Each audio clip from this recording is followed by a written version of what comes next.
Parantikam Namam Vishnubhara Krishna Pista Vuttali Shrimate Bhaktivedanta Swaminiti Namane Namaste Saraswati Deve Govani Pachayane Nivishesha Shunyavadi Pasatari Shatarine Vanchakapa Tuvasha Kripa Sinuvevacha Paditanam Pavanebhyo Vaishnavebhyo Namo Namaha Jai Shri Krishna Chaitanya Prabhu Nityananda Shri Advaita Gadadhara Srivasadi Gaura Bhaktavinda Hare Krishna Krishna Krishna Hare Hare Hare Rama Rama Rama Hare Hare.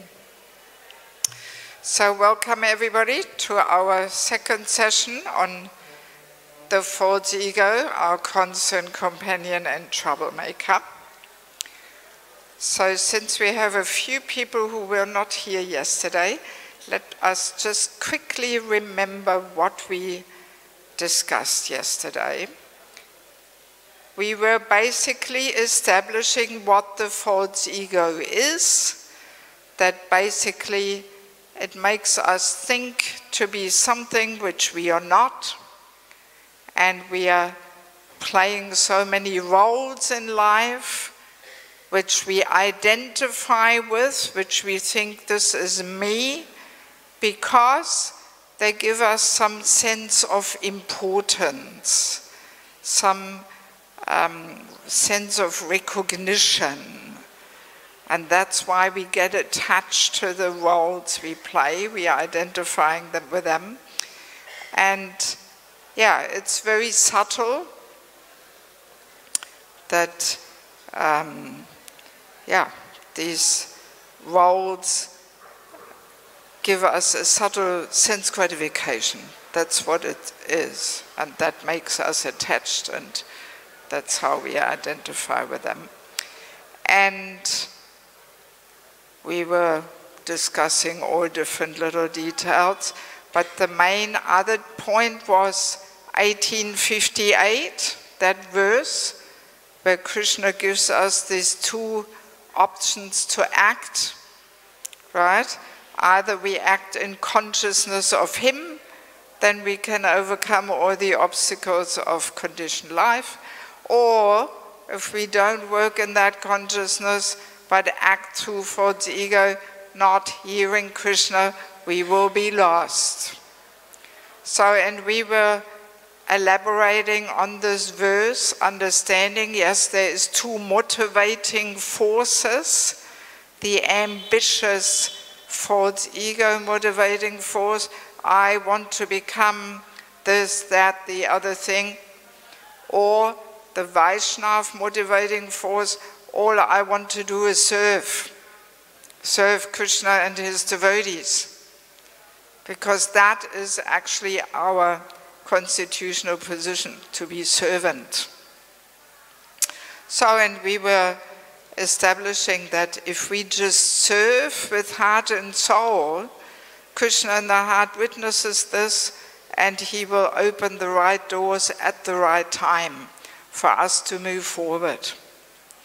So, and we concluded it's very important to understand these different motivating forces, because in the material world, the path to success is definitely the ambitious false ego motivating force. But in spiritual life, if we want to make some little contribution to Prabhupada's movement, to Lord Chaitanya Sankirtan movement, we actually need some empowerment, some blessings. And we will only receive them through selfless service. Yes, not through the ambitious false ego mood. That will not bring empowerment. We may be, very good in impressing people, but we will not be able to transform people's hearts. Because for that, we need the blessings and empowerment from the Lord and his devotees.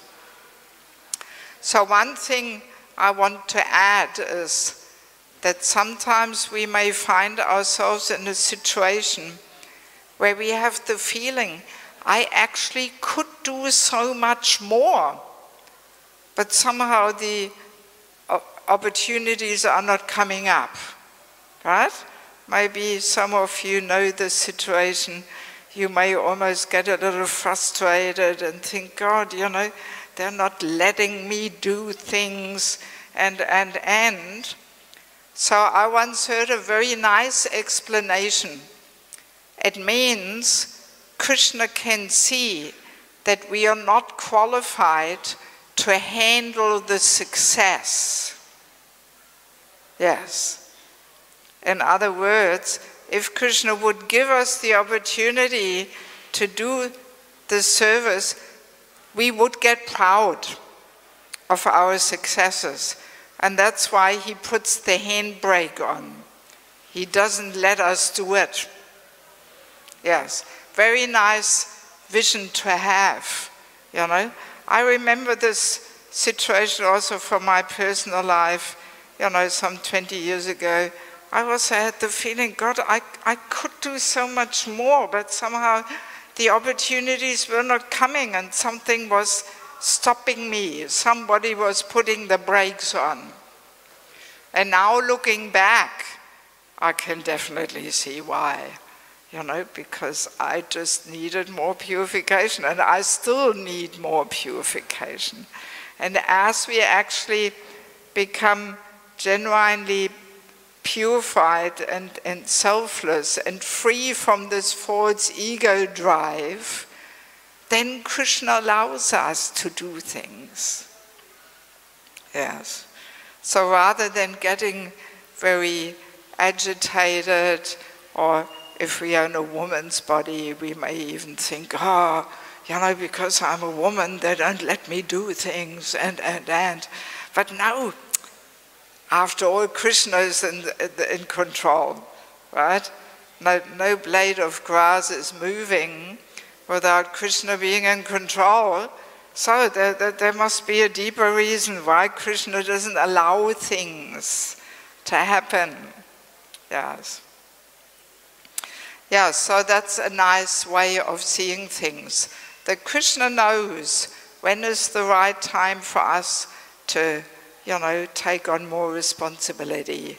And if we have this feeling somehow it's not happening, it simply means we have to work more internally and become more purified so we can handle the success.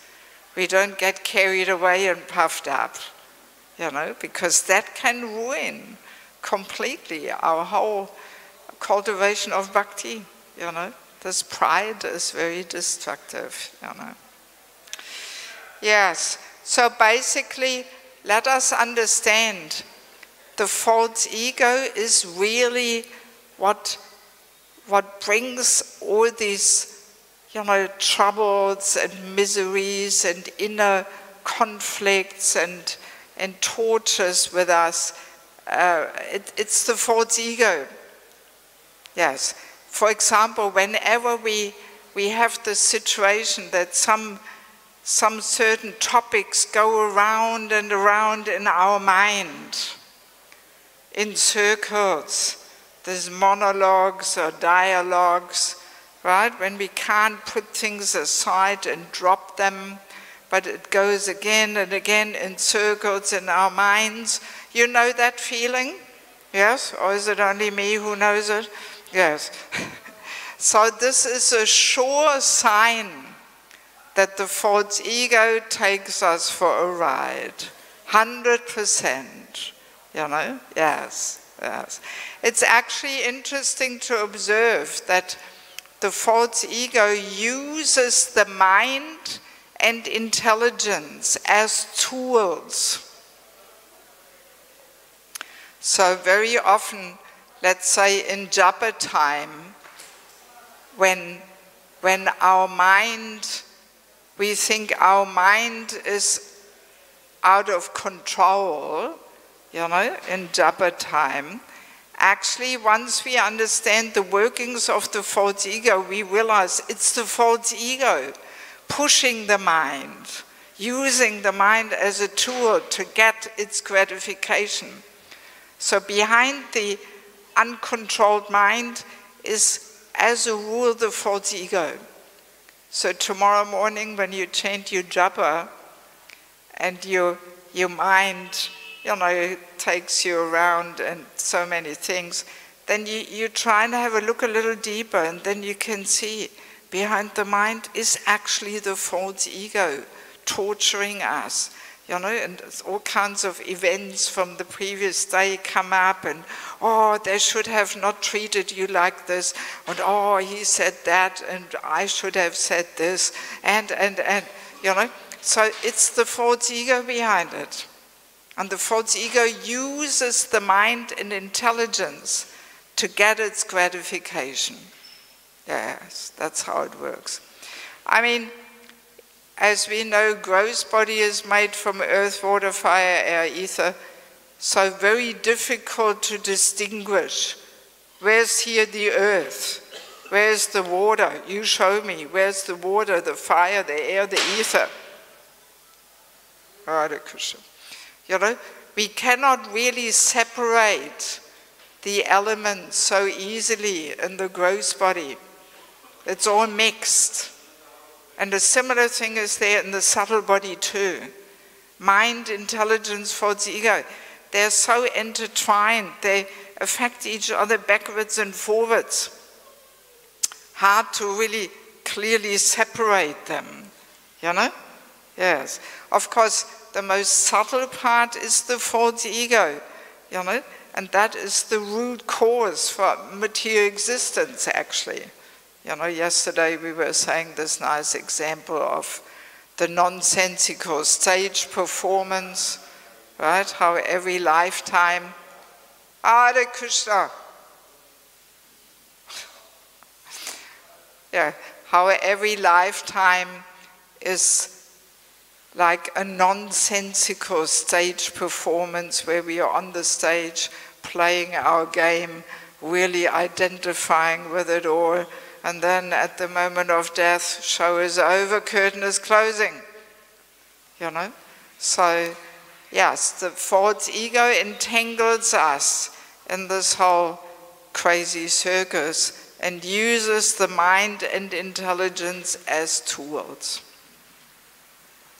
So now today we want to move on and look at a very important part, very important aspect of Vaishnava etiquette, which helps us to subdue and dissolve the false ego. So as we know, there are these 4 animal propensities of eating, sleeping, mating, defending. And we are meant to keep them to a minimum. We are meant to reduce them as much as possible. So we talk a lot about eating, sleeping, mating, but we don't talk so much about defending, right? Not much talk about it, that we should not defend, that we should eat in a regulated way, sleep not too much, mating only for procreation, ideally, the highest standard, but defending, nobody talks much about it. But it is a pretty important aspect that actually a Vaishnava should not defend himself or herself. And here, of course, defending, we talk about verbal defense. Yes, somehow, because I'm kind of on the verge to have a cold. Yes, can you switch this off? This is too drafty on my head here. Already yesterday I had a sore throat, and that's why I was not singing. I want to keep my voice for the talking. Let's switch this off. I mean, do you need some air? Shall we? Now, even these, please don't switch on these. If we want some circulation, then maybe they're in the back. Huh? What?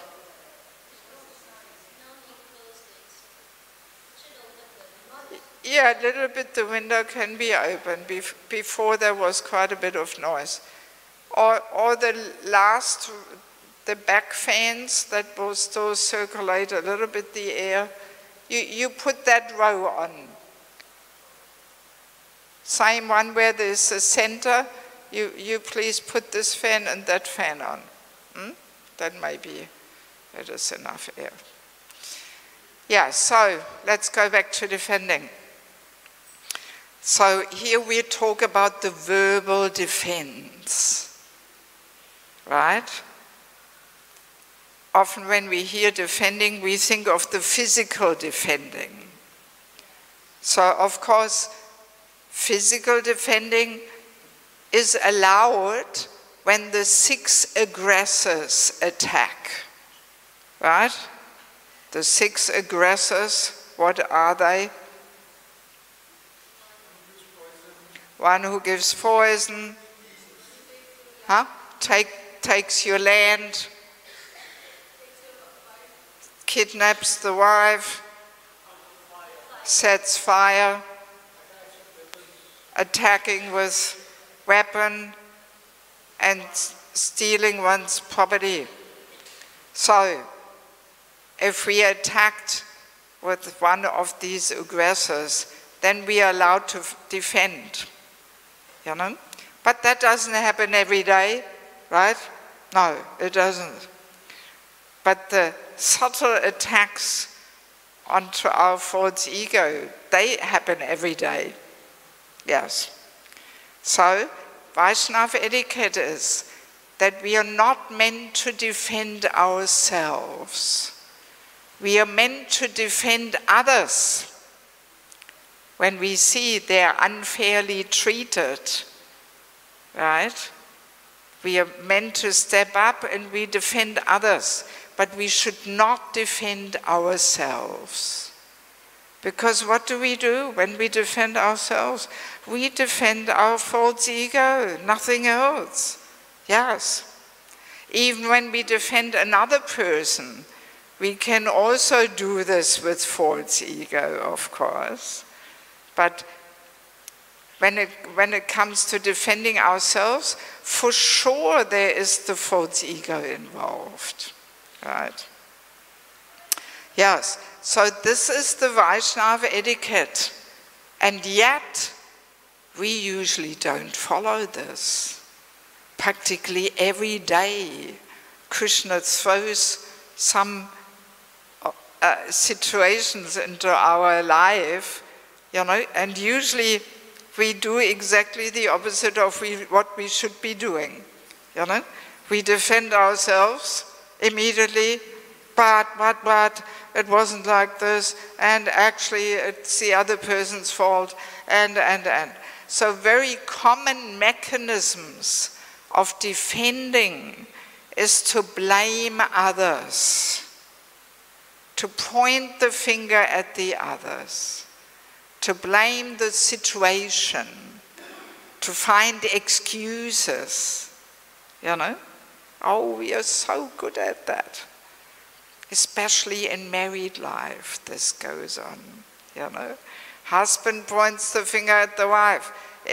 The wife, it's like this, like that. If she would just be like this and that, you know, and she points the finger at him. Oh, my husband, he's like that, and he's not doing this, and, you know. And it goes on, and of course, then there cannot be any improvement, because we can't change the other person, we can only change ourselves. So instead of thinking, what am I doing wrong? You know, how can I become a better wife? How can I become a better husband?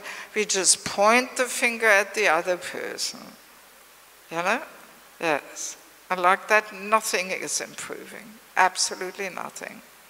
Because we have to remember the other person acts like a mirror to ourselves and reflects our behavior.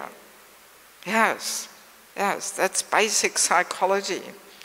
So we have the best chances that the other person changes something if we change. You know?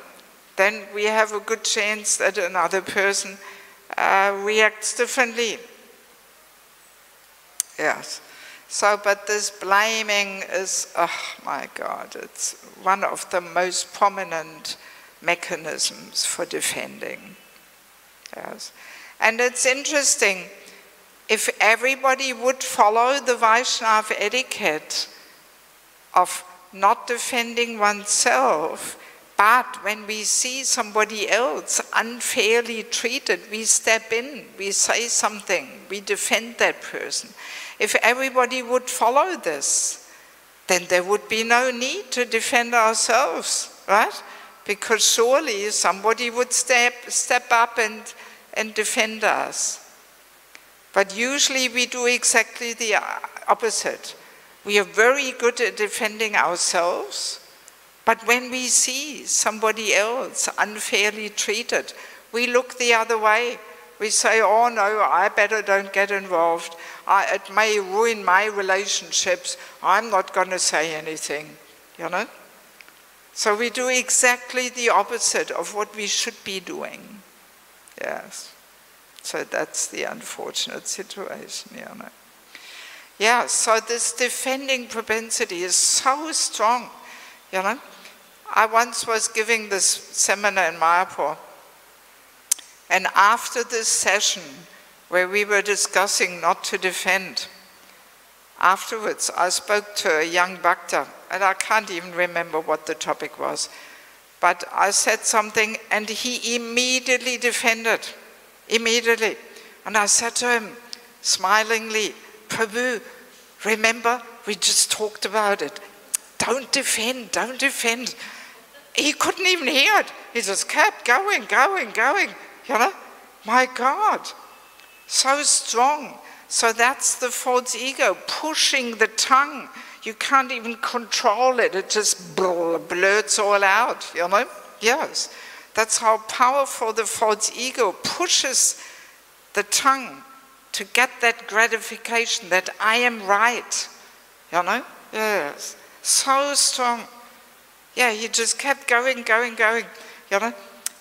And I was thinking, at least if I remind him, he would say, oh yeah, sorry, okay, I better keep quiet or something. But no, he couldn't. He just kept on going. It was some trivial, stupid little thing. I can't even remember what the topic was, you know. But yeah, and I thought, my God, you know, how powerful is the false ego? We just had a whole discussion for 2 hours on the topic, and he just full on defends, you know. Yes, yes. So this is why it is very important to control the tongue, the speech. Yes, you know, we say tongue, belly, genitals are in one line, and tongue has the 2 functions, to eat and to talk. So we have to control this urge to speak. And especially if the false ego pushes us to say things, you know, then better not to say. Yes. This is also very important. I don't know, did we talk about this yesterday? When we are in a situation to correct others, that we should not correct a person in this huffy false ego mood. Because the best correction gets completely spoiled and poisoned if it is presented in this false ego drive, with this false ego drive, yes. I'm sure we have the experience from both sides, that we correct somebody in this huffy false ego mood, or we are corrected in this mood, right? Afterwards, what kind of feeling do we have in the heart? Not very pleasant, ugly, negative feeling. So that is the contaminating effect of the false ego, you know? Even if the correction itself is perfect. But if it is offered with this false ego motivation, you know, sometimes we may see somebody doing something wrong, and then we think to ourselves, oh, I have to tell this person right now, immediately, oh, we can't even control ourselves, right? You know that situation? Don't correct when you're in that mood. Just wait until you cool down. Wait until, sometimes you may have to sleep it over. That's a good trick. The next morning, the world looks already differently. You know, if we sleep one night, that cools down everything, you know. Yes. So we should wait until we are completely cooled down and that we can really give this correction in the mood of being the well-wishing friend, wanting the very best for this person, you know. So and then we can bring it in a nice way. But if we are disturbed and agitated and, why do you do like this, and don't you know, and this kind of correction is only igniting the other person's false ego. Yes. So even with children also, same thing there. You know, often mothers tell me how their children provoke their false ego all the time, you know. So as a parent, you have to be really careful that you don't instruct your child with this false ego mood, because then the child will not benefit from it and will be rebellious. You know, as a parent, if the children are rebellious and don't want to listen, we should ask ourselves, well, maybe there is some subtle vibration there in my way of instructing the child that the child doesn't want to hear it and can't accept it, you know. Yeah, that's the power of the false ego. It just contaminates everything, you know. Yes. Yeah, so this defense mechanism, so strong. So it is simply the Vaishnava etiquette that we should not defend. We should not defend. It's a challenge, you know.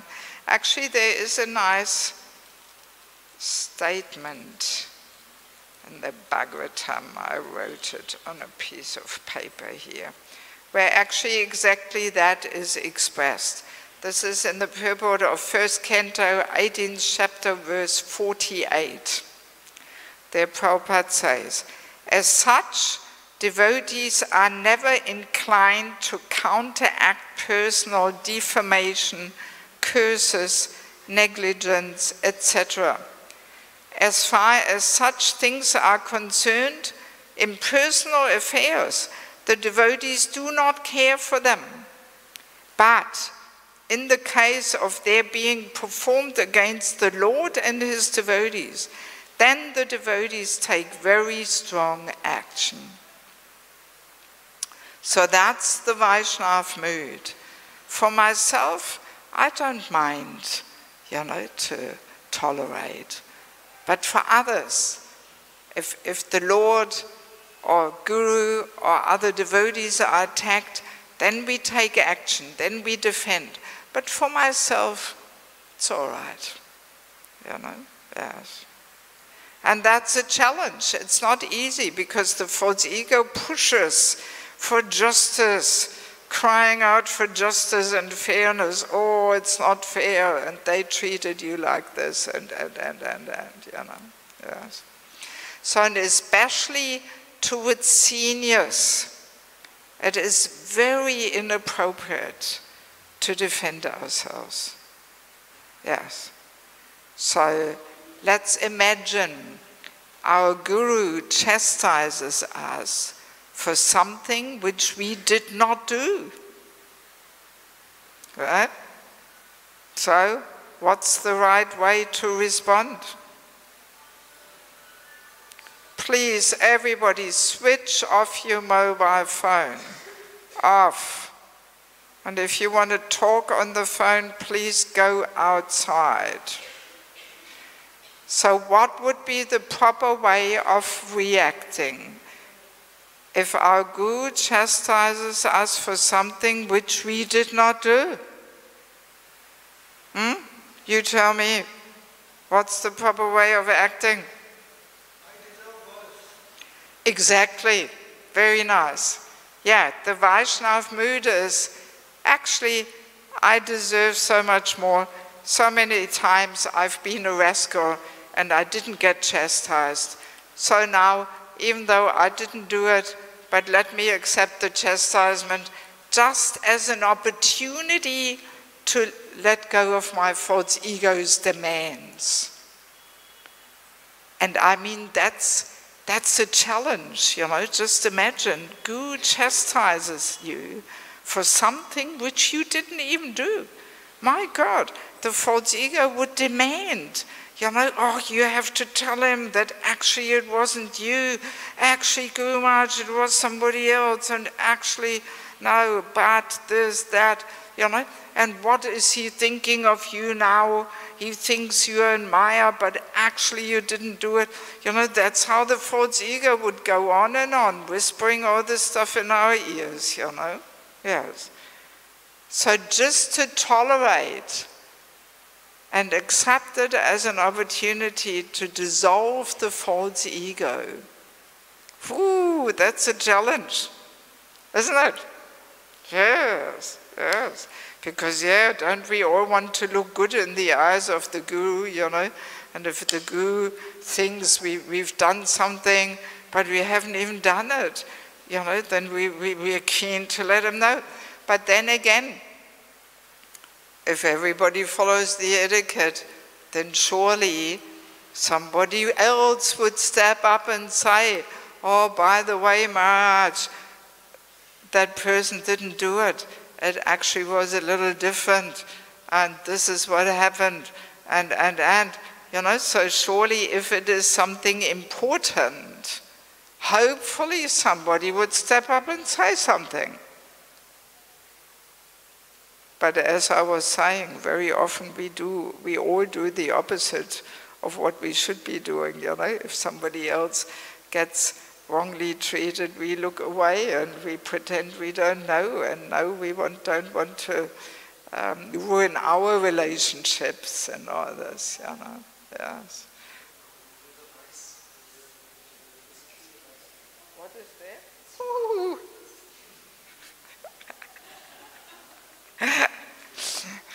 But yeah, I mean, I don't mind mice. They're cute, you know. Rats are little. But I've even shared my room with rats. If it gets in your bag. There's nothing in the bag which could be interesting for a mouse. Anyway, mouse also wants to come and hear about false ego. I am not this body, I'm not a mouse. Yeah, so in any case, it would be a real challenge for our false ego, you know. And I'm sure you all know Harisori Prabhu, or you've heard about him. He was traveling for many years with Srila Prabhupada as secretary. So I know him quite well personally. He was in Australia when I joined there in 1985. So whenever I write my books, I include some Prabhupada stories. I usually verify them with him. Because, you know, there's so many Prabhupada said stories, and I want to make sure Prabhupada really said it, so I usually ask him, oh, have you heard this story, and so on. So when I was putting the False Ego book together, I asked him, Prabhu, do you have a story where you defended towards Prabhupada?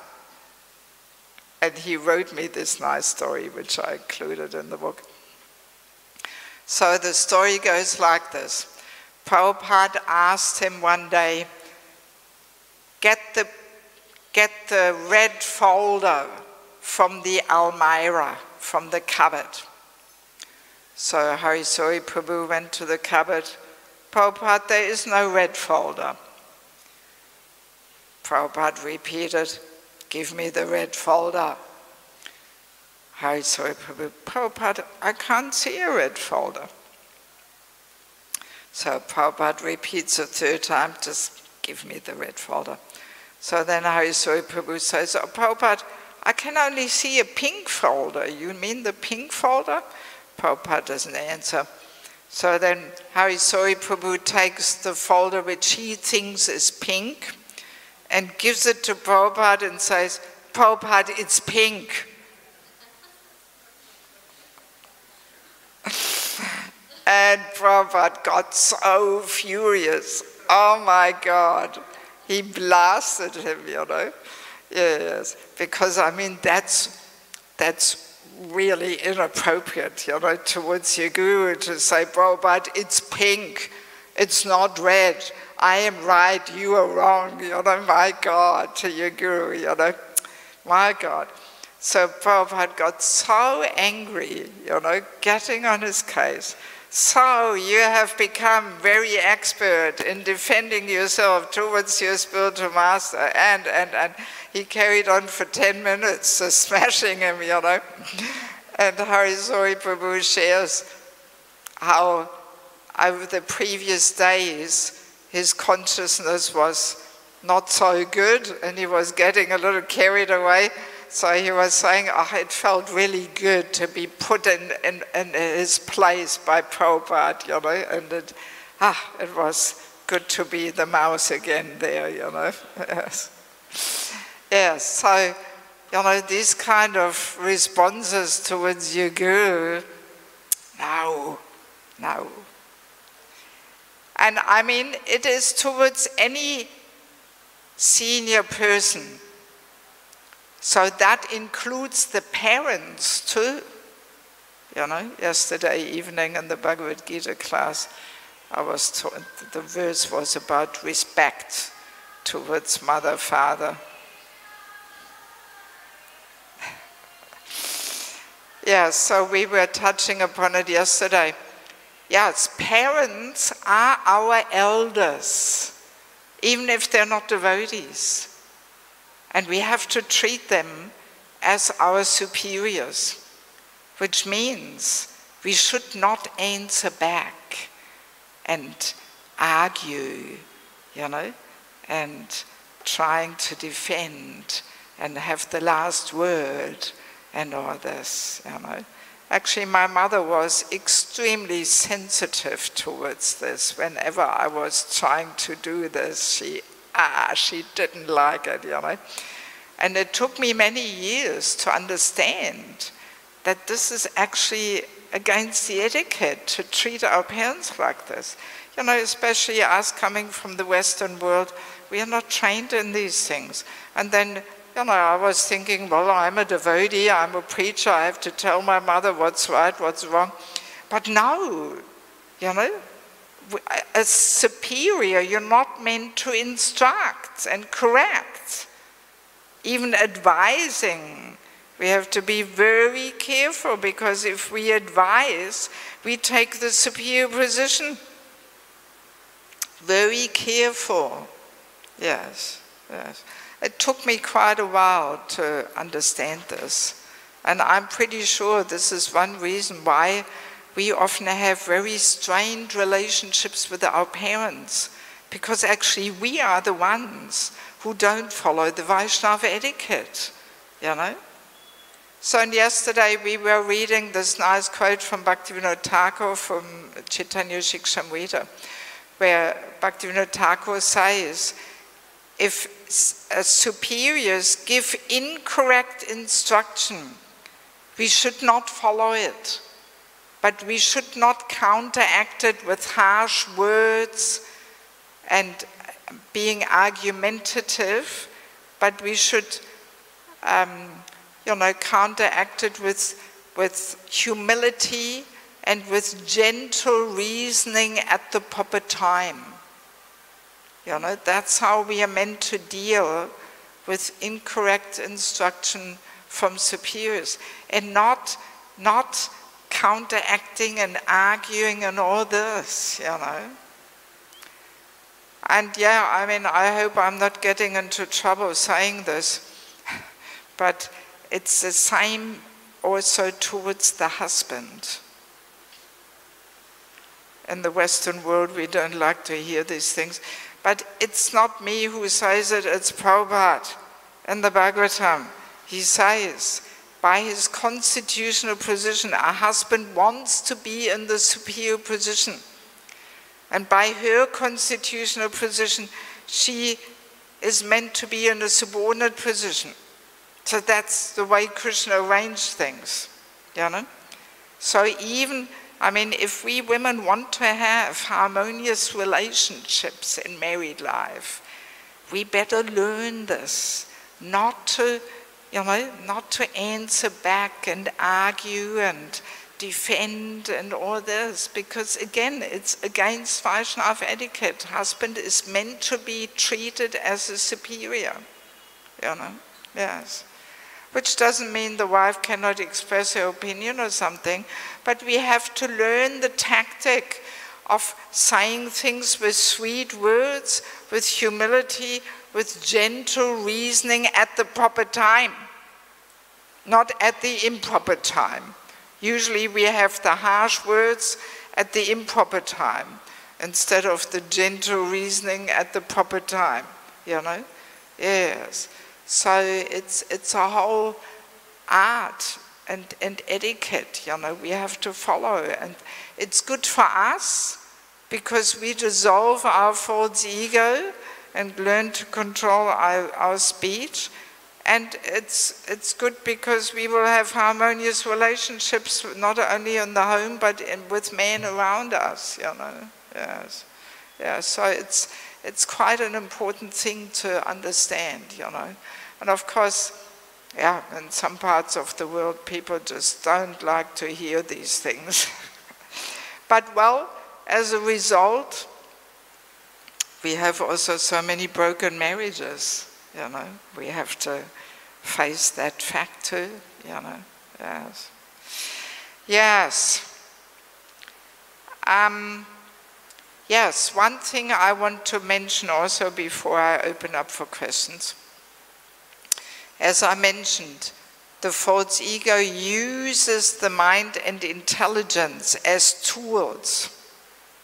So sometimes when you face some disagreement, some conflict, and you hear all the different sides, you can be really surprised about the different views you get of the same episode, right? That sometimes people give you such a different experience that you wonder, are we talking about the same incident or are they talking about something else? Right? You understand what I'm saying? Yes? So what is happening? This is quite interesting. The false ego contaminates the intelligence, and the contaminated intelligence twists things around just to suit, to satisfy your false ego's demands that I'm right and everybody else is wrong. Yes, it's quite amazing. You know, when you counsel people or something, you sometimes come across this situation. Good to remember that there is actually no objective experience. Everybody hears or experiences a situation very differently according to their material attachments, their material desires. False ego acts as a big filter, you know? Yes, yes. So even here, everybody sitting in this room, everybody hears something completely different. Yes. So, and false ego, yes, contaminates the intelligence. And the contaminated intelligence can justify anything. That's what happens. You know? Yes, yes. Contaminated intelligence twists things around, has an answer for everything, can justify anything, you know? And then you sometimes wonder, huh? Are they talking about the same incidents? Or maybe the person is lying. No, he's not lying. He's convinced that things were like this. That's what the false ego does. It contaminates the intelligence to such a degree that the contaminated intelligence distorts the whole thing, the whole truth, you know. And the person is convinced that's how it was, you know. Yes. Yeah, so good to understand this, otherwise, you may be perplexed. Yeah, so, and again, this is why we need a counselor, a mentor. Yes, whenever we talk about the false ego, so important to understand that a mentor, a counselor can save us, So a counselor is a dear, most well-wishing friend in our life, who is more experienced and who has no other interest except our spiritual development. No financial interest, no emotional interest, even no managerial interest, ideally. Yes. So, and if we have such a person in our life, who we want to be corrected by, so then we have a good chance, that in such situations where we are in a conflict situation and we don't know, how to solve things. So if we have such a person in our life who can point out, hey, you overreacted, this was a little false ego drive here, and just cool down, and if we don't have such a person, very easily we take shelter of the false ego. Oh, nobody understands me, and they're all against me, and we get offended and we walk out. Sometimes never to be seen again. Yes, we lose many devotees like this. Yes, because Krishna gives us so many tests, so many challenges, for our purification. And as we become more senior, the tests actually become more heavy, because Krishna has to dig deep there to, purify the more subtle anarthas. So if we don't have a counselor in our life, then very easily we may not pass the test. And we simply get offended, we walk out, we all grumpy, oh, I'm not going to go there anymore, I'm not going to serve there anymore, and then we fade away, Yes. This happens, unfortunately, quite a lot. Yeah.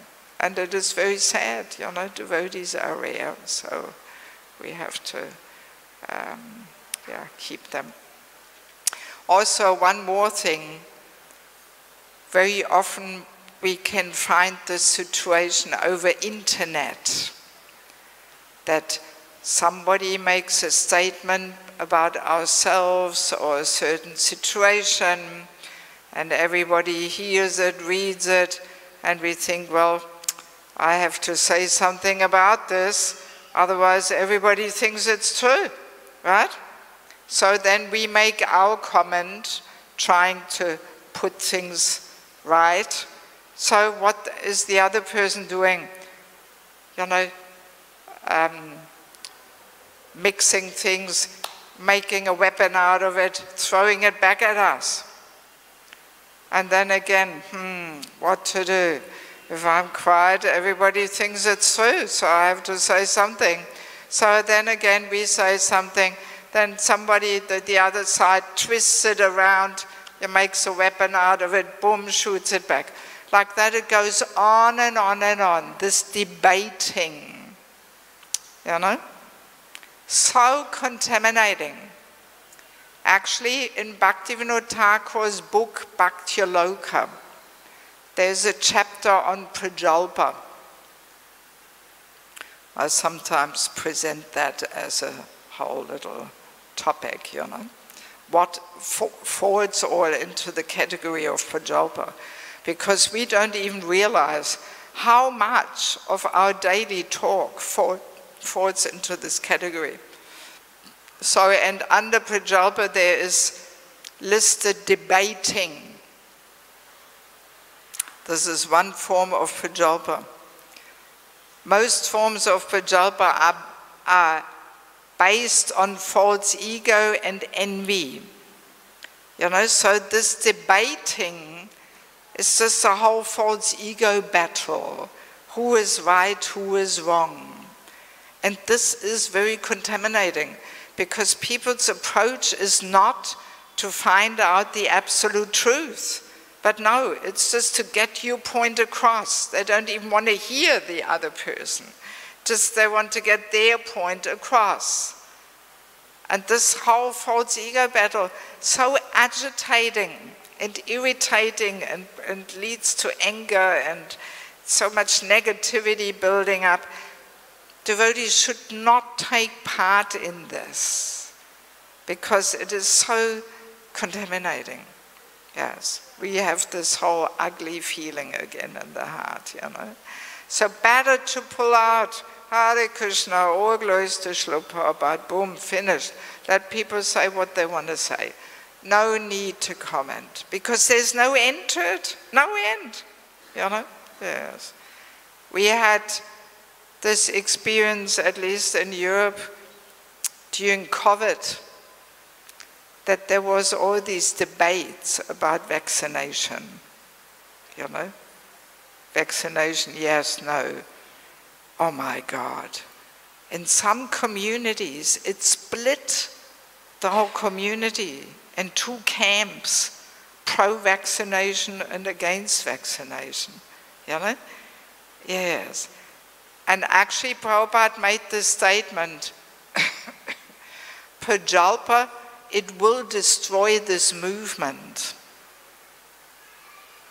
He made this statement, the way I understand it is not that it is a prediction, it will happen, but it is more like a warning that Prajalpa has the power to destroy this movement. And during COVID, when I witnessed these debates over the vaccination and what it led to, that, you know, people, the relationships were ruined, were spoiled. Even a year later, they did not manage to fix their relationships. You know, then I really thought, yes, Prabhupada is so right. You know, this debating over such topics can just ruin everything, you know. So like in this example with vaccination, it's people's private decision. Some people want to get vaccinated, some don't want to get vaccinated. Why making a whole big thing out of it and, oh, I have to save the world, I know what is right, and my God, you know, yeah, it's everybody's private business, you know, yes. So no need to attack each other. So many offenses were done. Oh, terrible, you know. And that's all this false ego battle. Who is right, who is wrong, you know. On the absolute platform of my relationship with Krishna, you know, or we can imagine when we face death, who cares, you know. Vaccination, yes, no. Has no significance, nothing. It's just part of the nonsensical stage performance, you know, really, really, you know. On the absolute platform, no importance whatsoever. But we get caught up in all these discussions and all this.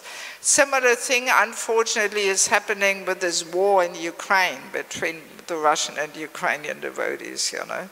There's also so much tension there. And then people talk about it, who is right, who is wrong, and Putin, yes, is he good or bad, and this, that, and you know. And same thing, relationships are being spoiled, offenses are being made, and on the absolute platform at the moment of death, who cares about the war? It's all not important anymore, curtain is closing, show is over, part of the nonsensical stage performance, you know.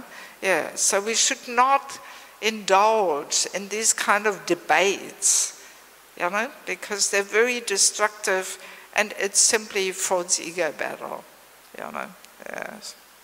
I mean, sometimes here in India, in the traffic, you see it sometimes, the rickshaw drivers, when they're touch each other, you know, and then well, somebody screams at the other, and boo, he screams back.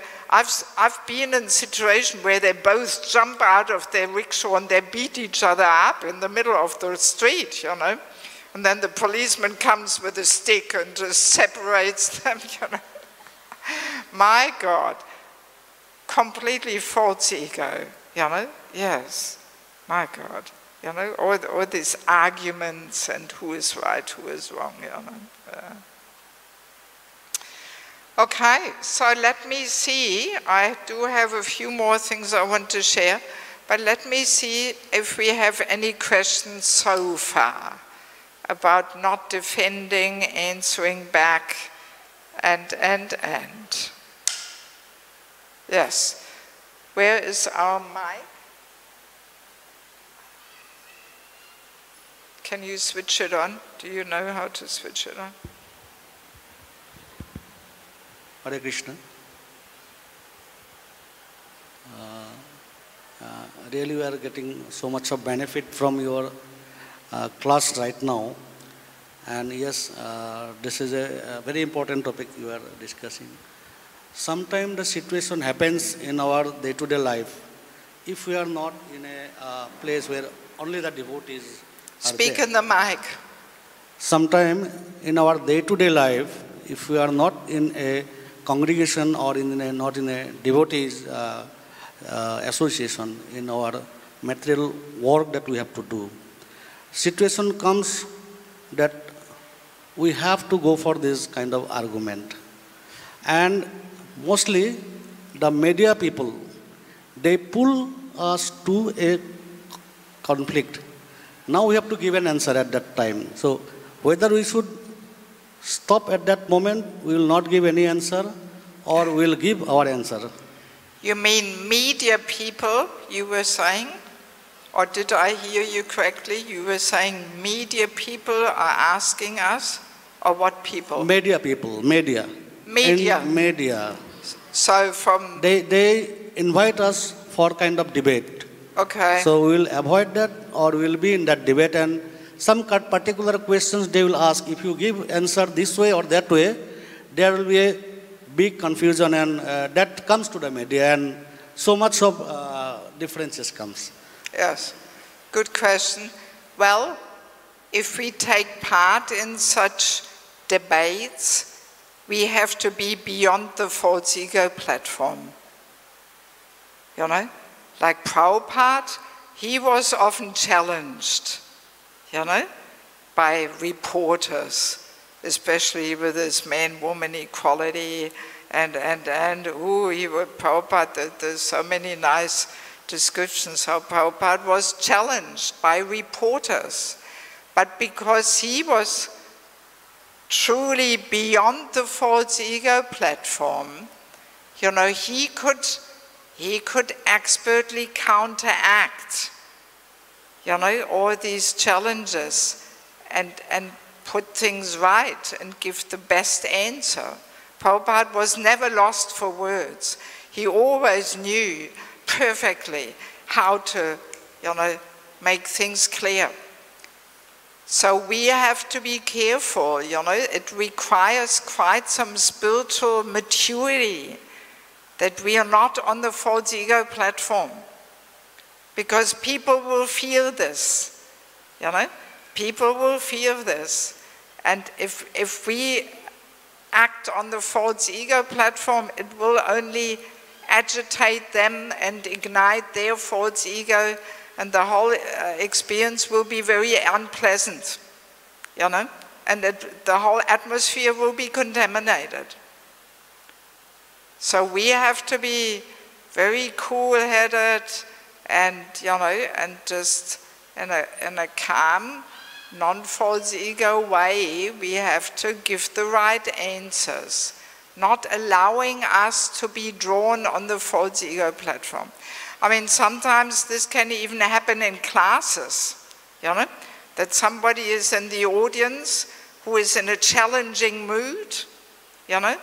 I mean, that's why the instruction is there. We should not inquire in a provocative and challenging mood.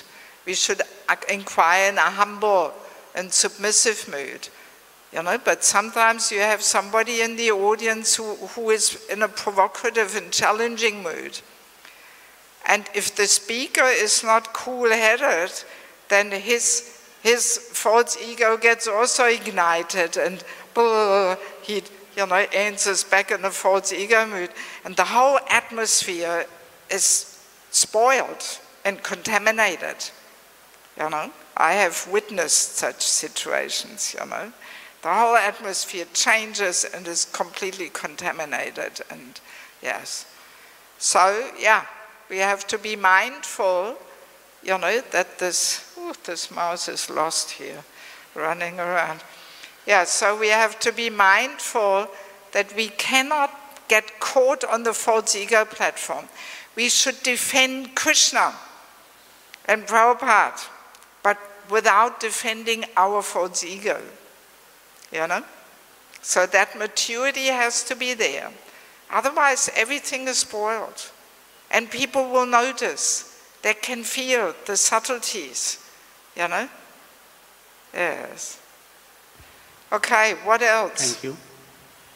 Do we have any other questions, comments?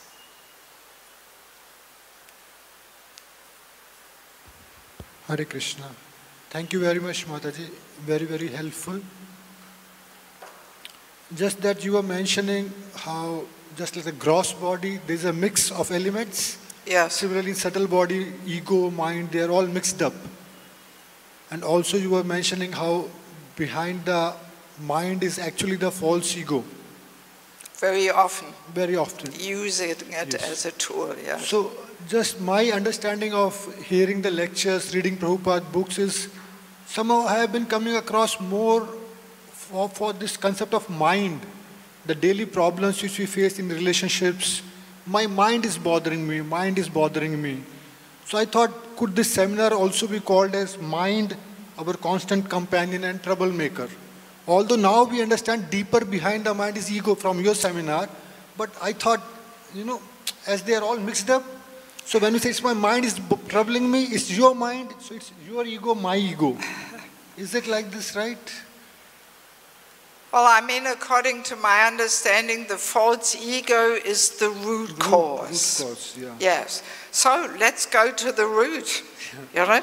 Yes. Because we may learn how to control our mind, but if the false ego always wants to be right and know better and crying out for justice, you know, then, yeah, we will not get anywhere. So the false ego is really the root cause of it. And it is the most subtle part of the subtle material body, you know. I mean, false ego is manifesting in so many ways. Even just the mere identification with the body comes through the false ego. But that's the more gross thing, you know. Then more subtle to that is that, yes, I know better, I'm the center, I'm so special, and I know my idea is the best. You know, the false ego is like some entity whispering all this nonsense all day in our head and our ear, you know, and we all believe it. Yes, I know better, my idea is so good, I have to let everybody know that my idea is the best, and I know, and, you know, all these things, it all comes from the false ego, you know. Yes. Yeah, so I think the easiest to understand is to see it that the false ego uses the mind and intelligence as tools. Yes. You know? And sometimes our scriptures directly talk about mind. Like Avanti Brahman says, only my mind is my problem, not these people, not the circumstances. So many times in Gita also, Bhagavatam, we see they directly speak about mind is being the root cause of our problem. And of course we understand behind the mind ego. Yes. I guess the mind is the grossest element of the subtle body. You know? And that's why we start with controlling the mind. And then as we become more purified, we realize that actually the false ego is the main problem. Yes. You know? Yes. Yes. But ultimately, we start from all angles. I mean, all three elements have to be purified, spiritually transformed. Like the mind is more the sitting place of desires, thinking, feeling, willing. You know, it's the information center for the senses, what the senses experience, that is reported back to the mind. I like this, I want more of this, I don't like that. So that's all happening on the level of the mind. So then the mind, you know, is also the sitting place of attachments, desires, impressions. So they all have to be fully spiritualized and replaced with spiritual attachments, spiritual desires, spiritual experiences. So yeah, I mean, the whole process of Krishna consciousness is completely targeting the subtle body, you know? So that's why Krishna always says, fix your mind on me, remember me, think of me, and. So that, you know, is the kind of the beginning, you know, that we transform the mind and spiritualize the mind like that. And then spiritualizing the intelligence is that we see everything in connection with Krishna behind it. And then false ego, realizing that I am servant, nothing else. You know, yes. That's the toughest one, you know. Yes. Thank you so much. What else? Thank you very much for the lesson. You have mentioned that if we see that someone is getting a negative feedback, let's say from a guru, for something they didn't do, we should step up, we should speak up. How should we do it correctly? Because it's somehow the guru is wrong now. So how should we, you know, speak up correctly so that we do not offend our guru in this situation? Well, it's not that the guru is wrong, but the guru just didn't get all the information, you know? And we can't blame him, because gurus move around, they have so many disciples, you know, they can't know each and every situation there. So we just go and say, oh, by the way, Maharaj, actually this and this really happened, and you know, we just inform him what the whole situation was, you know, yes. And probably it's correct to do like at this situation or afterwards, you know, like tete-a-tete with a guru, or at the moment when it's actually happening. So, well, there's no hard and fast rule. It depends on the situation. But the main thing is that we also have to be off the false ego mood. You know, so best is if a more senior person gives that information, you know, the temple president or the senior counselor or whatever, you know, yes, yes. And not a young devotee, you know, because then a young devotee may have this mood of trying to correct the guru or something, you know. So, and then it will also be in a subtle way inappropriate or something, you know. Simply the senior person should inform, you know, yes. thank you.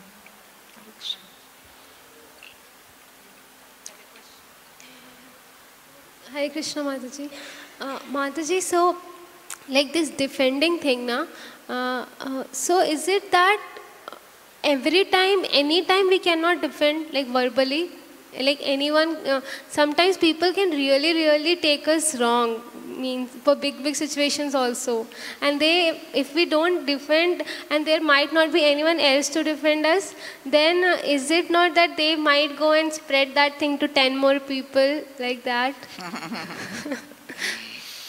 Yeah. Well,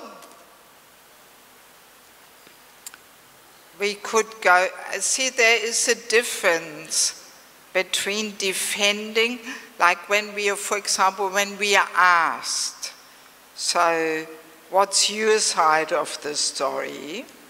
Then of course we give our side of the story, but we should always be mindful not to give it in this mood of defending, you know, but just humbly,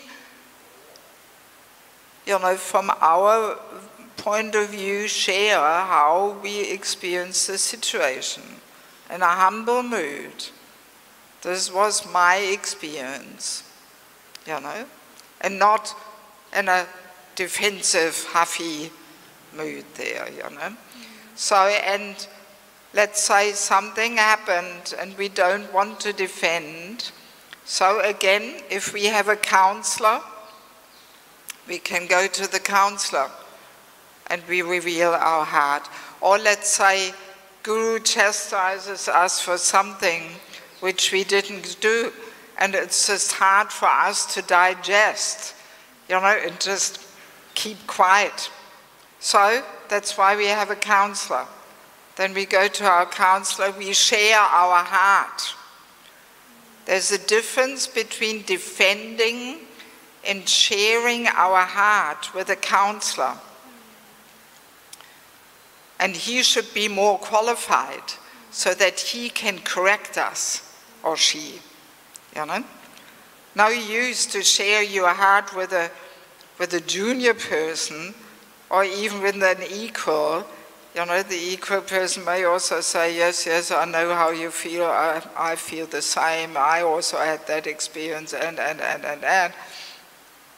So an equal person may not give us the medicine, the correction, but we should go to a senior person who can also correct us, you know. So, and we can share our heart, and then maybe, let's go back to the example with the Guru, then we can request our counselor to maybe speak with our Guru, you know, because we really want him to know the right story, and, you know, we don't want him to think that we did something which we didn't do. So then, you know, we can request humbly the counselor to put in a word for us or something, you know, but we ourselves shouldn't do it, you know. Yeah. Okay, Mataji, thank you so much, Mataji. What else?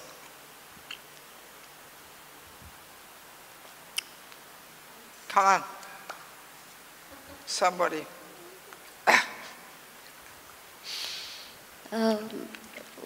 While I'm hearing about defending, I'm realizing how not to defend can help you restore so much of your energy and keep your peace of mind. And also, you win everywhere in the eyes of the superiors. You feel blessed and cared for. I just want to give one instance I went through. The very first days I was in Vancouver, I was living on the temple property, and just my neighbor, she was there for a long time, and she had a daughter of the same age as mine, and her daughter bullied my daughter. Her daughter did what? She bullied my daughter. She? Bullied.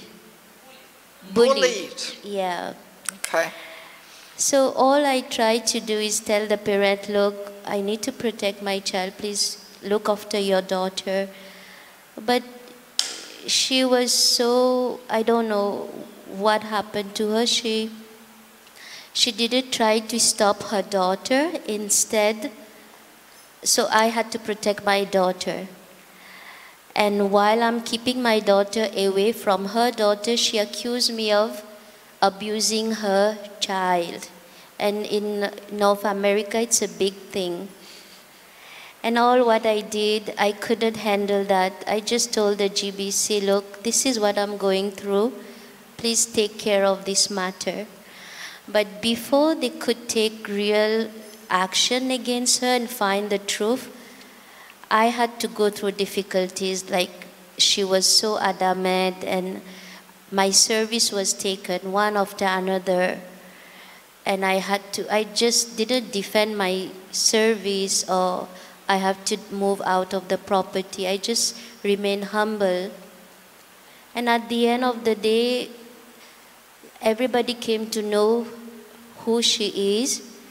And the GBC and the authorities themselves took the matter in their hand to kick her out from the temple property. So just by not defending, I realized it's so powerful and there's nothing to lose. It's all about gaining love, compassion, care and respect of others. Yeah, okay, thank you for sharing that. Yeah, I mean, in the long run, Krishna, we have to have that faith that Krishna is in control, Yes. And let's say, even if it wouldn't go that way, still, by us tolerating, we spiritually benefit so much, Yeah, I mean, this whole aspect of not defending, of course, brings us to the topic of tolerance. Tolerance is such an important quality to cultivate. Tolerance is almost a criteria by which we can measure a person's spiritual strength, how tolerant a person can be. Yes, because tolerance means false ego is subdued. You can only tolerate if the false ego is dissolved and subdued. What stops us from tolerating is the false ego demanding and rebelling and protesting. Famous examples are always Haridas Thakur, Prahlad Maharaj. They're the embodiment of tolerance, And there is a few powerful verses in the Bhagavatam which I want to share with you, which really make this point, how important tolerance is.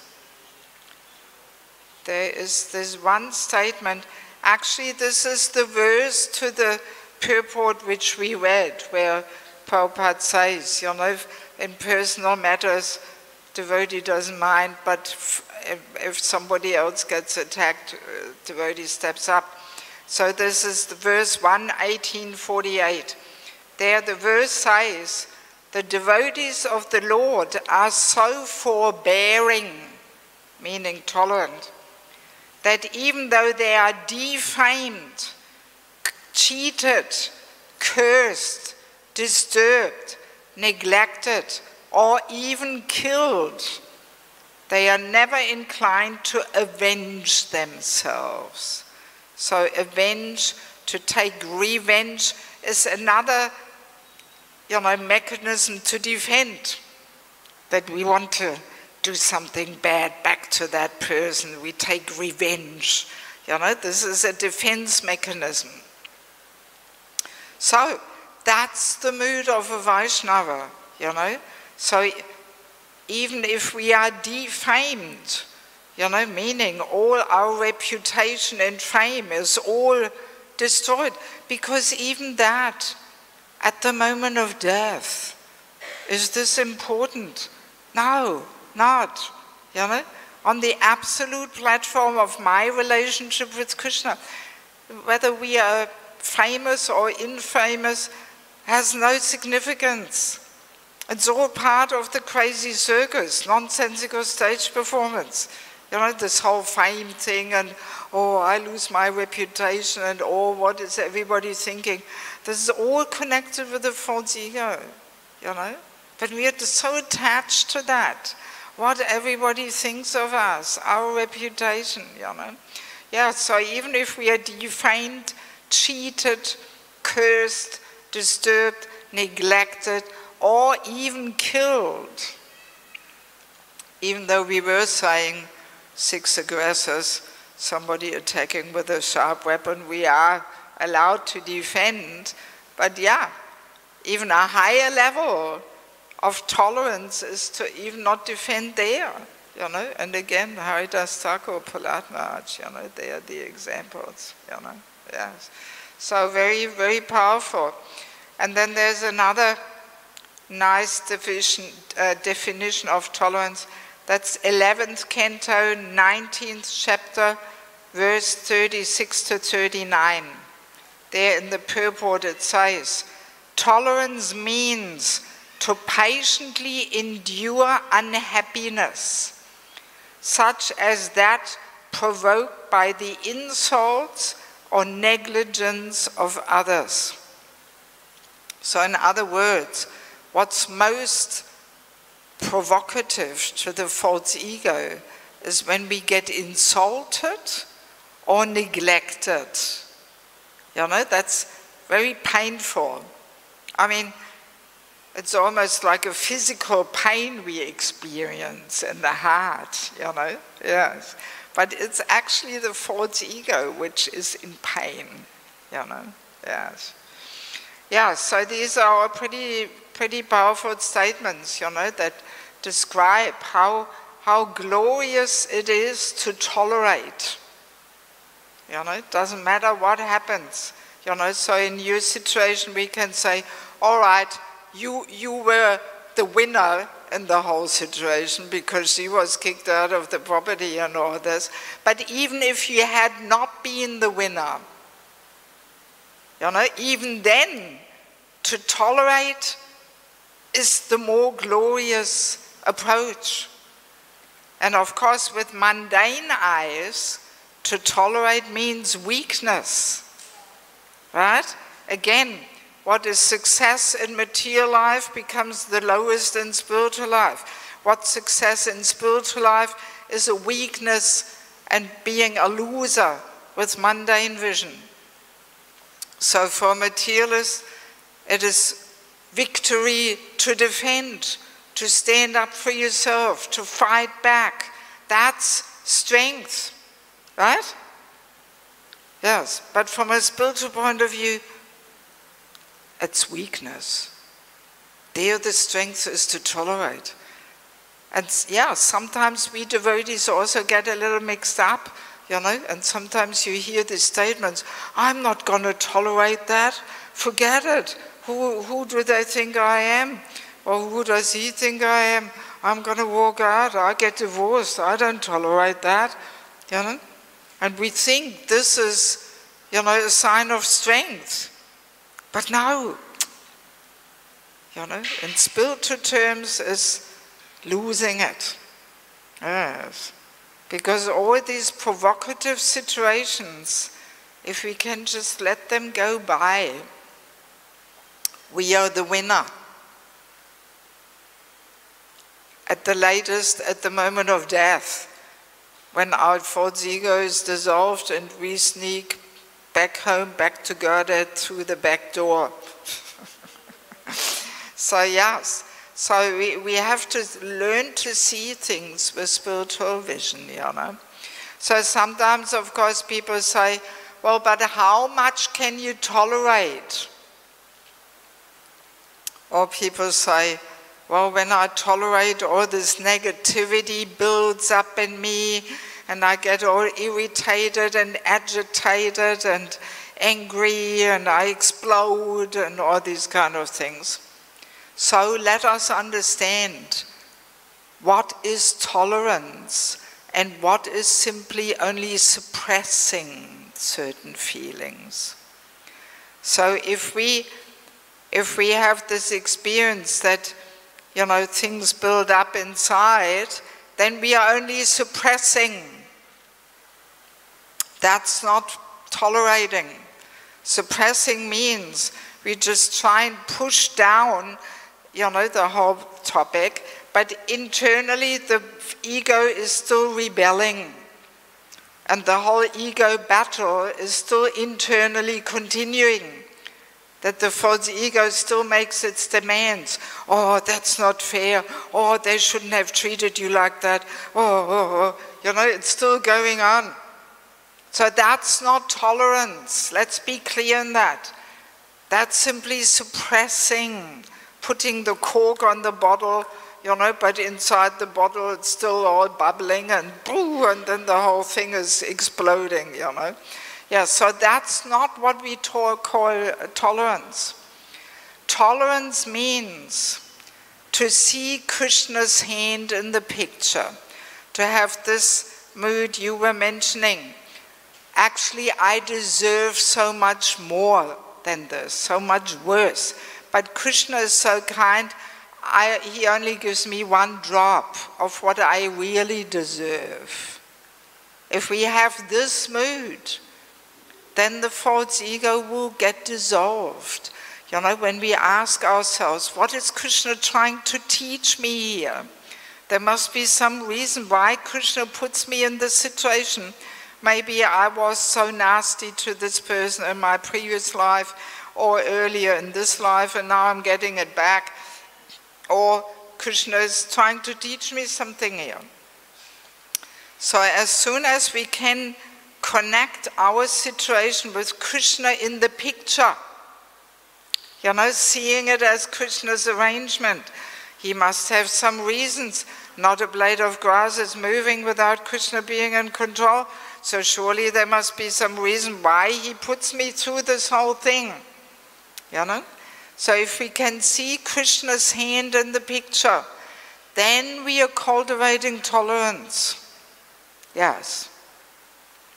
And I have come across situations, you know, where devotees, they're quite steadily practicing for 20 years, doing their puja every morning, but then they're facing some situation and they just can't see Krishna's hand in the picture. You know, it's sometimes quite shocking that you think, my God, 20 years of Krishna consciousness, and then some challenge comes and we can't even connect our situation with Krishna's hands there, you know. But that's what it means to actually be Krishna conscious, that we can see Krishna's hand in every situation of our life, you know. Yes, yes. So tolerance, to cultivate tolerance, we need two tools. What are the two tools to actually cultivate genuine tolerance? What do you think? I mean, we've mentioned it already indirectly, but just to... So to see Krishna in the picture, what does it mean? We have to have... Huh? Yes. What do we have to have?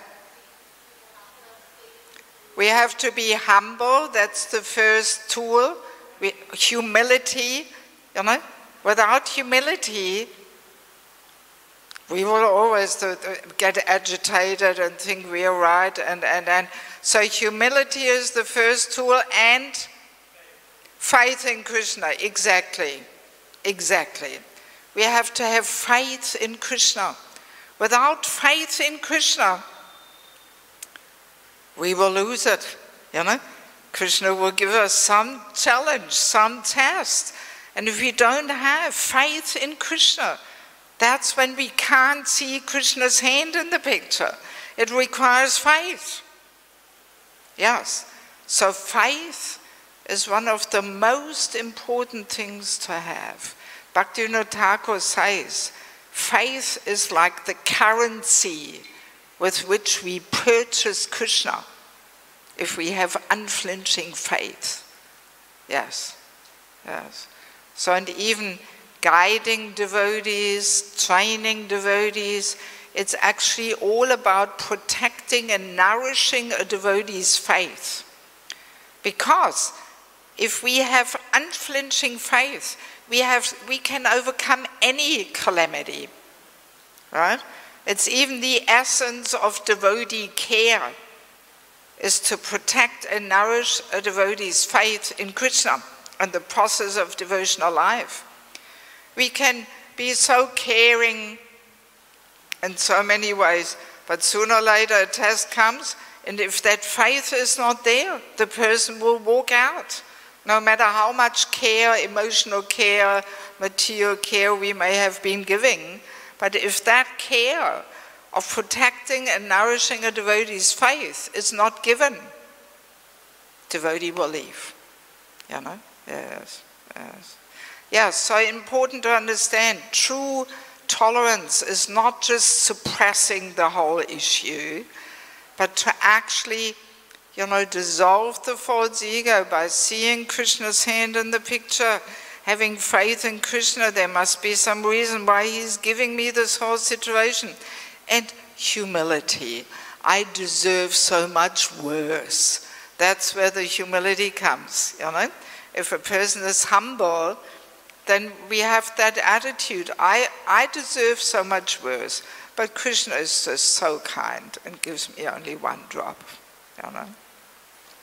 So now I want to share one more thing. Very often the question comes up, but in the material world, you know, just tolerating, then people will walk. The mouse is under my sari here. Poor mouse. God, you know, poor mouse is all bewildered here, somehow got trapped in the Balaram hall. Yes, what did I wanted to say? Yes, so if we just tolerate, you know, very often the question comes, if we just tolerate, then people will walk all over us. How will we be able to deal with matters in the material world there, you know? So even, I mean, I wouldn't go so far to say absolutely in any situation in the material world, we have to tolerate and not defend. But let us be very careful, carefully considering whether it is worthwhile defending in some mundane situations or whether it's not worth it. And to illustrate this point, I do want to share one episode from my own life, even though as a preacher we shouldn't talk about ourselves so much. But it's just a good point illustrating this, you know, that many years ago, about 15 years ago, it so happened that the German taxation department charged me some taxes, 1,500 euros, which is almost 1,500 lakh, a little bit less. So it's quite a bit of money. And they charged me these taxes which I was not supposed to pay. They ripped me off, they cheated me.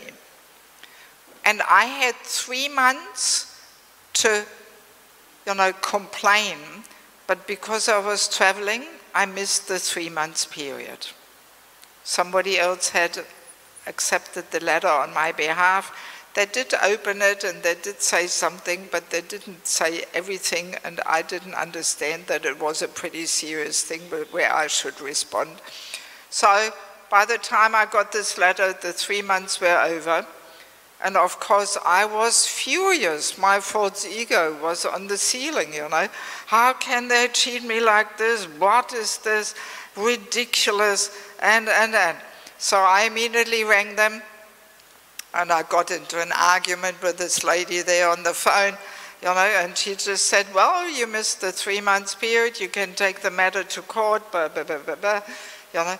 And I was so disturbed, I couldn't stop thinking about it. And I couldn't even chant anymore. And the whole thing, the whole conversation was going around in my head in circles, you know, false ego taking me for a ride, you know. So, and then by Krishna's mercy, I remembered one verse in purport from the Bhagavatam. because I had copied it in my verse book. That's why I remembered it. I'm usually not so good in remembering verses. So yeah, sometimes it is helpful to know a little bit of Shastra, you know. So I want to read you this verse in purport. So this is 4:1934. The verse goes as follows. We should always remember that if something happens by providential arrangement, we should not be very sorry.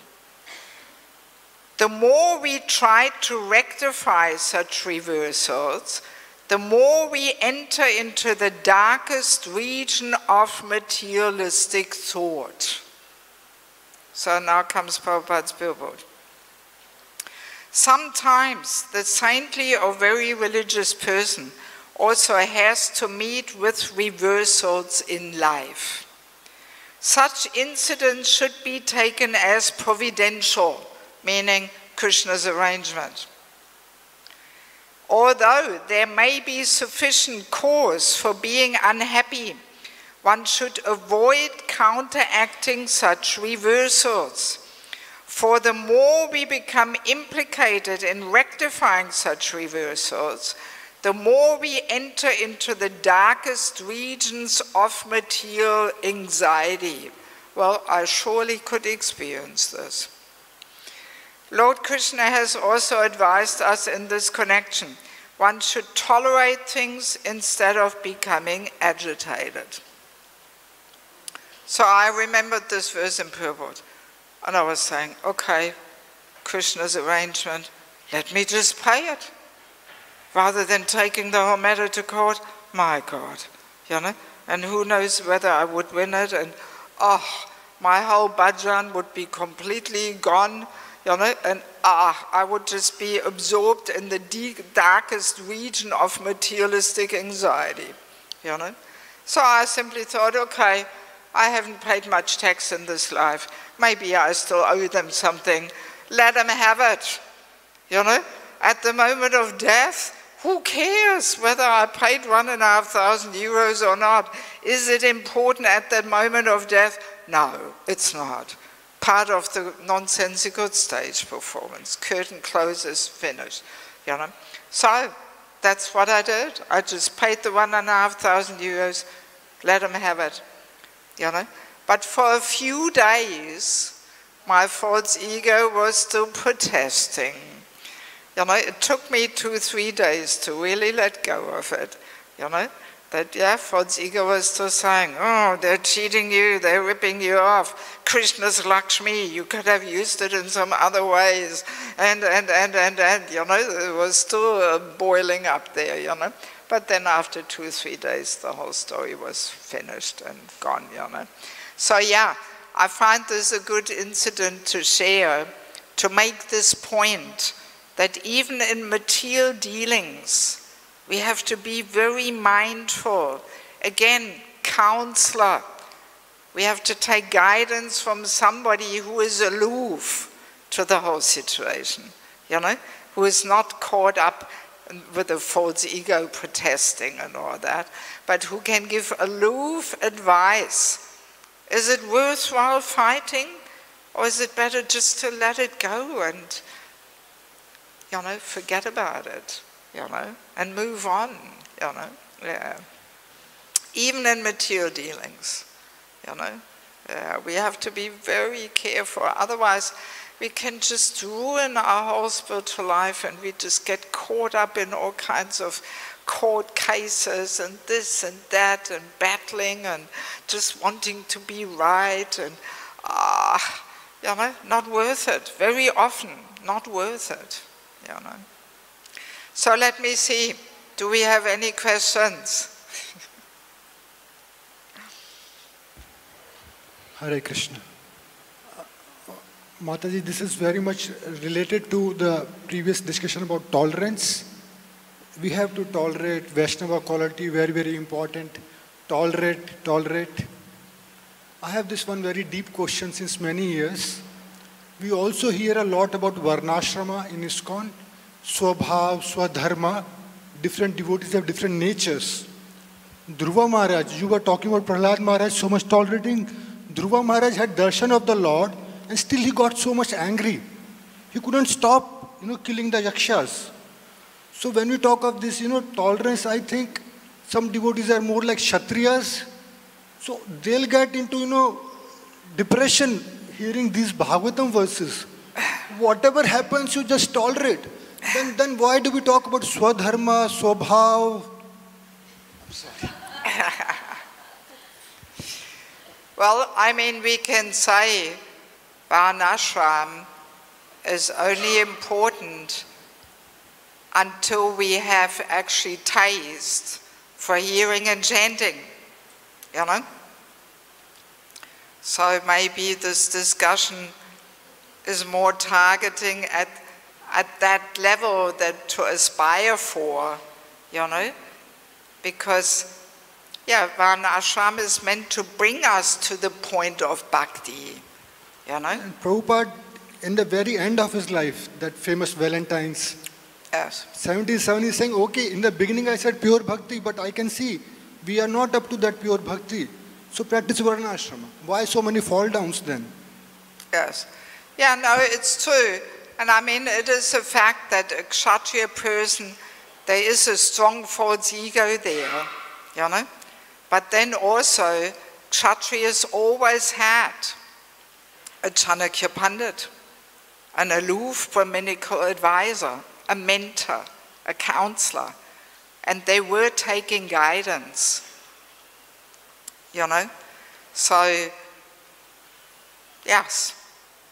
But that is often lacking in our society, that our managers, I mean, this is the contribution of the Brahmanas, that they are meant to play this role of being the aloof Brahminical advisors. A true Brahmana does not have any interest in position and money and control over people and. But I mean, it's all pretty mixed in our society, such true Brahmanas are rarely to be found, And but Kshatriyas do need that Brahminical advisor, because false ego often clouds our vision, distorts our vision, and Kshatriya also, there's the aspect of attachment and position and opulence, so as long as we have material desires and attachments, we actually can't objectively assess ourselves. We can't see where we stand. So that's why we need a counselor, a mentor. And the Kshatriyas all had that, So, and they were sometimes keeping them in line and cooling them down and giving them the guidance, how to arrange things. So it's really for everybody's benefit of making spiritual advancement, Yes. Yeah, and I mean, sometimes also the kings were getting themselves into trouble and strife, and, through their false ego and so on, Yes. What else?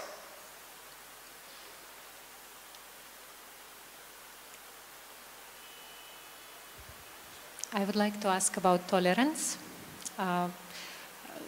Could you please clarify? So I understand to, train tolerance, it means that we should see Krishna in the picture. At the same time, false ego is still there. I mean, it will be there forever, maybe, in my case. So it hurts. When we interact with people, it often hurts. And if I see Krishna in the picture, for example, I have two tools, but it still hurts, does it mean that I should stay in this situation, continue, to deal with these people until my ego dissolves so Krishna releases me? Or can I go if there is an exit? And another question. Or can I do what? Escape. Escape. Or if I already gone, should I return now to train my ego? To dissolve my ego? Thank you. Well, see, we can't give a general answer to this. It basically depends on our spiritual strength, you know? On our spiritual strength. We cannot jump higher than we can, you know, artificially. So we have to see, you know, how on which level of tolerance we are, you know? Otherwise we may just crush or something, you know? So again, that's why we need a mentor, a counselor, you know?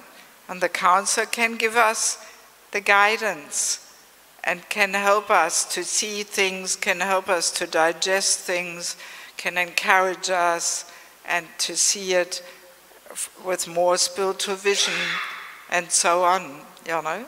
So, and yeah, if some people are, you know, aggravating our false ego too much, giving us pain, so then sometimes we may have to keep a bit of a distance, you know, if we can't tolerate, you know.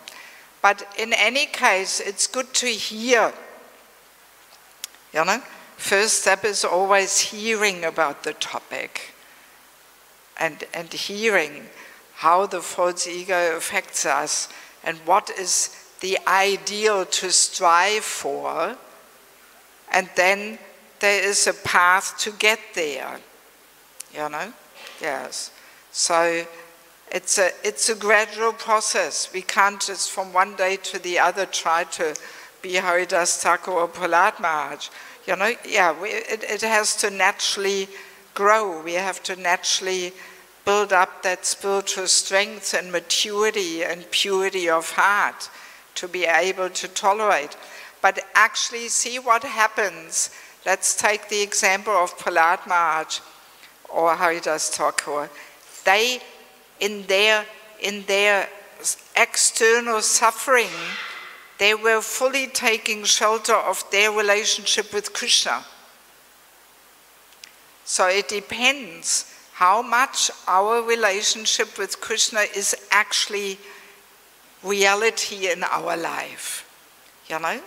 And we can keep this little thing in the back of our minds that when we face a very challenging situation, that we can make these 2 steps back and say to ourselves, thank God this has nothing to do with my relationship with Krishna. You know, we take shelter in that relationship. We withdraw from the whole crazy circus and we take shelter of that reality, of that eternal reality of my relationship with Krishna, because that's eternal reality. And all the other stuff is just part of the nonsensical stage performance, which will finish at the moment of death. Curtain closes, it's all over. But my relationship with Krishna, that's eternal reality. So if we can, you know, take refuge in my relationship with Krishna, that's how we can tolerate. Only like that we can tolerate. And for example, when Haridas Thakur was beaten, you know, then Mahaprabhu actually came and accepted the beating on his back, right? And he showed him afterwards the marks on his back, you know. So yes, that shows, you know, how a pure devotee like Haridas Thakur or Prahlad Maharaj, they take shelter in their relationship with Krishna. But it requires some spiritual maturity and strength, and the relationship has to be a little bit established in order to actually take shelter there, you know. Thank you. Yeah, time is up. I didn't quite manage to present everything I wanted to present. So tomorrow morning, I do want to start by giving 5 very practical steps. How to do this internal work of dissolving the false ego. When, for example, we are very good in always defending ourselves. So today we heard, okay, we shouldn't do it. So, but what to do if we're completely caught in these patterns of behaviors, of always answering back, having the last word, but, blaming others. So how to actually transform these patterns of behaviors? With that, we want to start tomorrow, and then there will be another important rule of Vaishnava etiquette, which also helps us to dissolve the false ego. So just since there is a few people here who were not here yesterday, let me quickly say a few words about these books. Spiritual Culture, Krishna's Divine System. This is about the whole man-woman gender confusion, that man and woman have very different natures, different qualities. On the level of the soul, they're equal, but on the level of the body, so different, you know, because they're meant to play different roles. And we women are very powerful. Actually, in many ways, we are superior to the men. Our feminine Shakti, very powerful. But Bhagavatam tells us we should use that feminine Shakti to be the power of inspiration to the men and not to compete with the men. And that's where very often people go wrong now. Because of this whole man-woman equality propaganda, we women compete with the men. And that ruins, you know, that ruins our relationships with men, you know, especially in married life and. So every woman who wants to have harmonious relationships with men around her, she should read this book. And every man who wants to get the empowerment of the women and the support of women, they should also please read this book. Very insightful. Then sheltering relationships. That's the whole topic of mentorship, having a counselor. We touched upon it several times, especially in connection with false ego. Having a mentor is of the greatest importance. It can save our spiritual life. And there's a whole chapter on envy, how envy manifests towards seniors equals juniors. There's also a whole chapter on qualities a mentor has to have in order to serve as a counselor. So we have to know what to look for. And we have to know what we should develop so that sooner or later we can serve as a counselor. So then the false ego, our constant companion and troublemaker, I think we have some little clue now after the second session what this book is all about. But in the book is so much more even than what I can present in these 4 sessions. And there's a whole chapter on chanting the holy name. I do conduct holy name retreats, so it's a summary of a holy name retreat. Because the chanting, I hope on the last session we will have some little time to touch upon the chanting, because it is very instrumental in dissolving the false ego, you know. And then entering the Grihastha ashram, how to do it, how better not to do it. Highly important for unmarried people and for mentors, for parents who want to help devotees find a matching partner. It's like a handbook for matchmaking. There's a whole list of over 100 topics which a boy and a girl should discuss with cool head, without pink glasses, so we can see, are we on the same page? You know, yes. Yeah, very often we rush into married life without discussing things, you know, and seeing, are we having the same goals and moods and attitudes and visions, how to practice Krishna consciousness, and. Has to match, otherwise there will be frustration. And last but not least, family life as an ashram, secrets of success. So there's a lot of things in there, which hopefully helps us to create a culture of bhakti in our homes.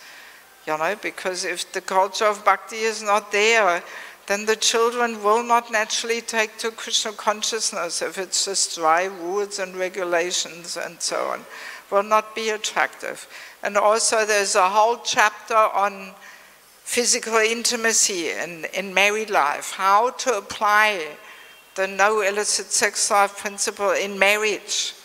There's not much talked about, you know, and people are puzzled, wondering how to make ends meet. So I'm trying to give a very balanced presentation on this, how to